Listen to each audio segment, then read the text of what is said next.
46 पे प्रश्न है, कक्षा 1 गणित में पढ़ाते समय राधा ने बच्चों को निम्नलिखित संदर्भ द्वारा एक अवधारणा का परिचय दिया। कक्षा में 4 बच्चे थे, फिर एक बच्चा बाहर निकला। अब कार में कितने बच्चे हैं?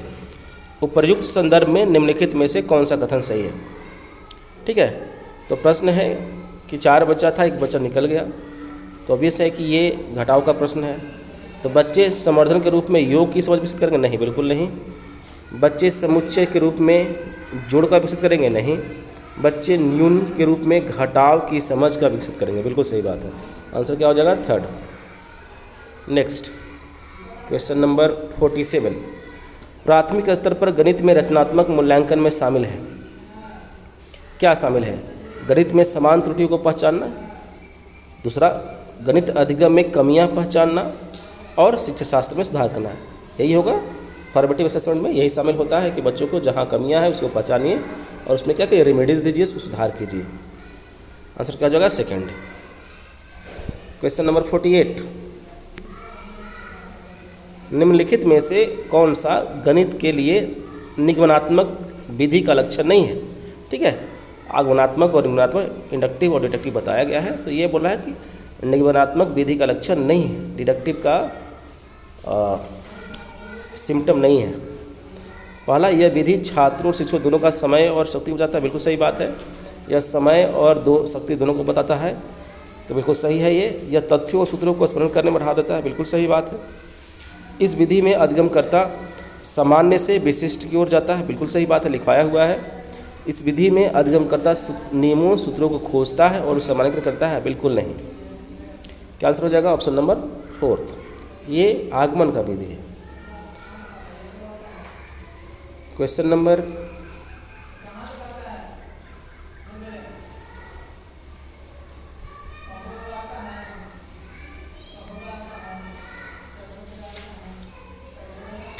49, गणित की पदानुक्रम प्रकृति है, मतलब हायरार्की में होता है, एवं अवधारणाएं तर्क संगत, संरचित और संबंधित हैं। निम्नलिखित में से कौन से इसकी व्याख्या के अत्यंत उपयुक्त है? योग की अवधारणा के निर्माण के बाद गुणन आता है। बिल्कुल सही बात है। योग के बाद गुणा को सिखाया जाता है। बिल्कुल सही है। योग और गुणन पृथक अवधारणाएं हैं जो एक दूसरे से स्वतंत्र है। नहीं, ऐसा बात नहीं, आपस में जुड़ी हुई है। गणितीय अवधारणाओं का मूल्यांकन केवल योगात्मक मूल्यांकन से होना चाहिए? बिल्कुल गलत बात है, ऐसा नहीं होना चाहिए, बल्कि फॉर्मेटिव असेसमेंट से होना चाहिए। संख्या ज्ञान का विकास योग और व्याकरण की अवधारणा से पहले होना चाहिए। बिल्कुल सही बात है। ऑप्शन नंबर क्या हो जाएगा? 1st और 4th, तो क्या हो जाएगा आंसर? 2nd। क्वेश्चन नंबर 50 पर चलते हैं। उच्च गणित की कक्षाओं में छात्राओं की भागीदारी छात्रों की तुलना में कम है, मतलब गर्ल्स की जो पार्टिसिपेशन है बॉयज़ के कंपेरिजन में कम है। इसका कारण क्या हो सकता है? छात्राओं की तुलना में पुरुष छात्र गणित में बेहतर है? ऐसी बात नहीं है।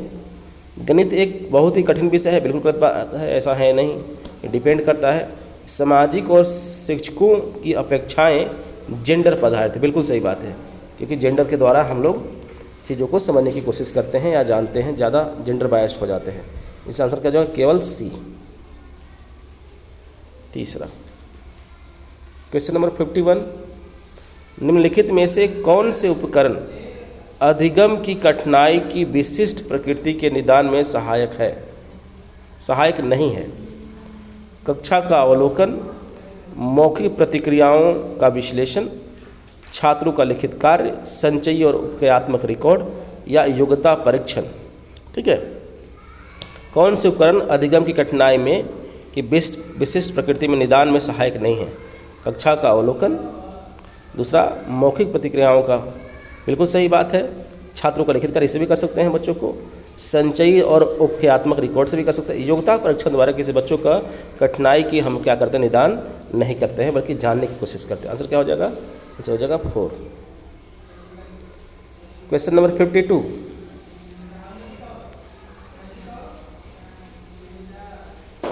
34 गुने 6 को हल करने के लिए एक विद्यार्थी ने नीचे दी गई प्रणाली का प्रयोग करता है। 30 + 4 × 6 बराबर 30 × 6 + 4 × 6। इस तरह से ये कंप्लीट करता है। ये कौन सा कथन सही है? विद्यार्थी गुणन का अवधारणात्मक ज्ञान है, वह इसे अपघटन प्रणाली के द्वारा संचालित करने में सक्षम। बिल्कुल बात है, ब्रेक करके वो समझता है। यही ऑप्शन हो जाएगा, ऑप्शन नंबर फर्स्ट।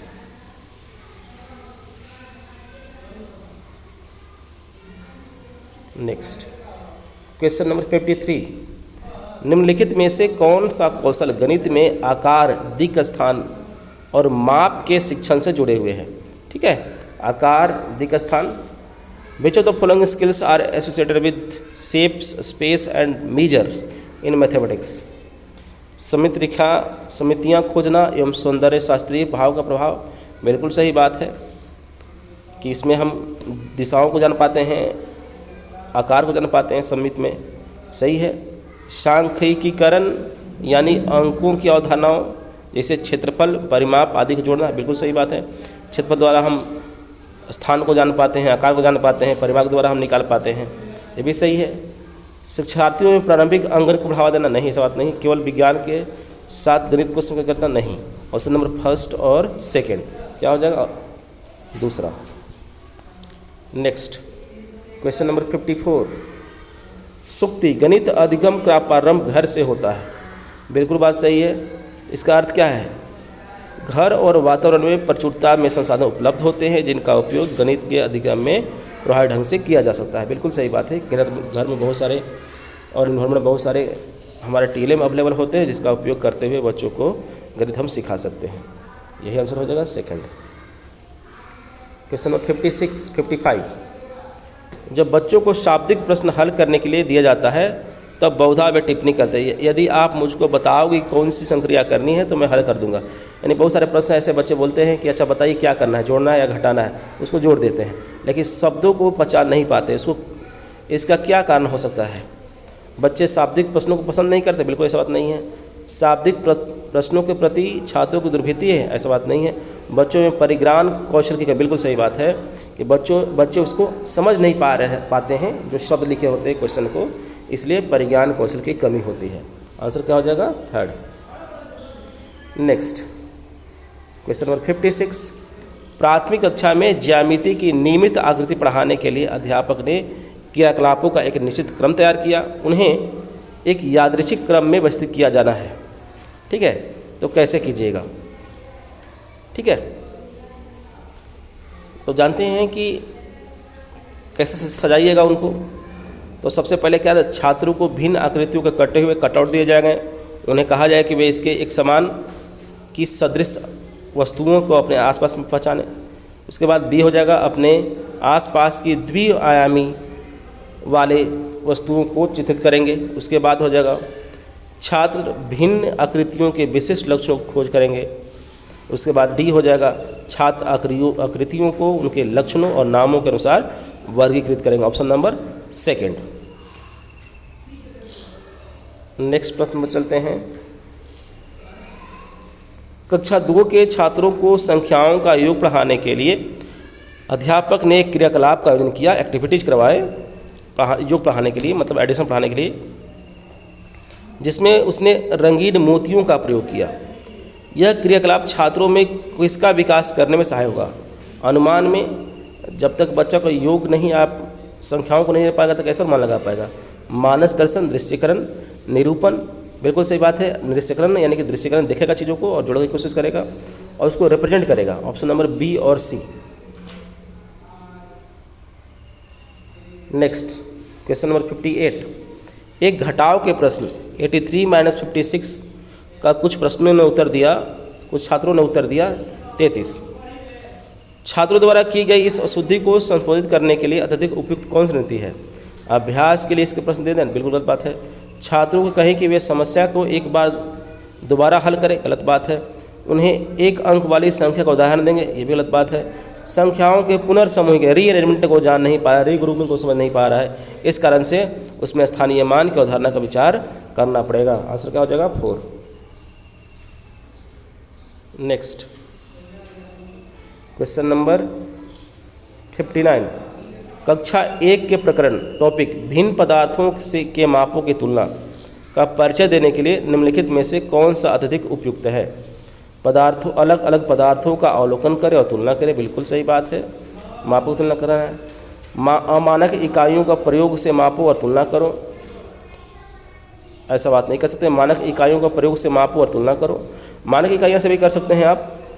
पदार्थों को अध्यारोपित करके मतलब एक दूसरे पर डाल करके चेक करें भाई और तुलना करें, तो ऑप्शन नंबर ए, सी और डी होना चाहिए। लेकिन ए और सी नहीं दिया, ए सी डी नहीं दिया है, तो आप देखिए ए और सी दिया है कहीं, ए और सी भी नहीं दिया है, तो ए और डी को लेकर चलिए। ऑप्शन नंबर क्या हो जाएगा?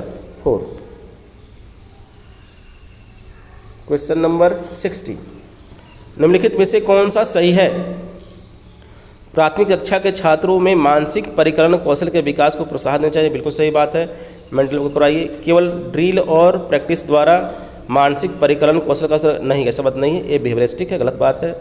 मानसिक परिकलन कौशल प्रश्न को हल करने, औपचारिक और अनौपचारिक रणनीतियों का प्रयोग करना चाहिए, बिल्कुल सही बात है। ऑप्शन नंबर ए और सी, ए और सी यानी फर्स्ट। इस तरह से गणित के 15 प्रश्न सॉल्व हुए। Thank you.